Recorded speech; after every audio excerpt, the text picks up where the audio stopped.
খবর 24 সাথে আপনাকে স্বাগত। নতুন নতুন খবর জানার জন্য আমাদের চ্যানেলে চোখ রাখুন।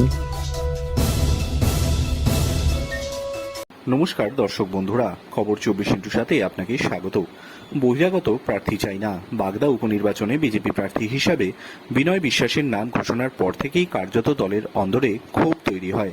একাংশ বিজেপি বিক্ষুব্ধরা কর্মীরা পথে নামেন। এরপর তারা নির্দল প্রার্থী হিসেবে সত্যজিৎ মজুমদারের নাম ঘোষণা করেন। শুধু তাই নয়, বিজেপির পতাকা নিয়ে হেলাঞ্চাতে ভোট প্রচারেও নামে সত্যজিৎ।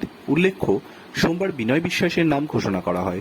বিক্ষুব্ধ বিজেপি কর্মীদের বক্তব্য, তারা হেলেঞ্চা বাজারে বহিরাগত প্রার্থী চান না। প্রার্থী পরিবর্তন করবার জন্য 24 ঘন্টা সময়ও দেন তারা। সেই মতো হেলেঞ্চাতে একটি লজে বিজেপির বিক্ষোভধারা একটি বৈঠক করে। সেই বৈঠক থেকে সিদ্ধান্ত নেওয়া হয় সত্যজিৎ মজুমদারকে প্রার্থী করা হবে। পেশায় শিক্ষক সত্যজিৎ বাবু বিজেপির বিক্ষুব্ধদের হয়ে নির্দল প্রার্থী হিসেবে বাগদাতে লড়াই করবেন বলে খবর। এই বিষয়ে বিজেপির বিক্ষুব্ধ নির্দল প্রার্থী সত্যজিৎ মজুমদার জানিয়েছেন, আমি আরএসএস এর 3য় বর্ষ সম্পন্ন করেছি, আমরাই বিজেপির পুরনো কর্মী। এই বৈঠকে সকলে মিলে আমাকে নির্দল প্রার্থী হিসেবে নাম ঘোষণা করেছে। আমি নির্দল প্রার্থী হিসেবে বাগদাদে লড়াই করব। বিজেপির বিক্ষুব্ধ নেতা স্বপন কুমার ঘোষ বলেন, যাকে প্রার্থী হিসেবে নির্বাচিত করা হয়েছে তাকে পছন্দ নয়।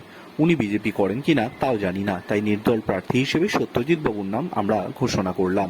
খবর 24x7 ব্যুরো রিপোর্ট।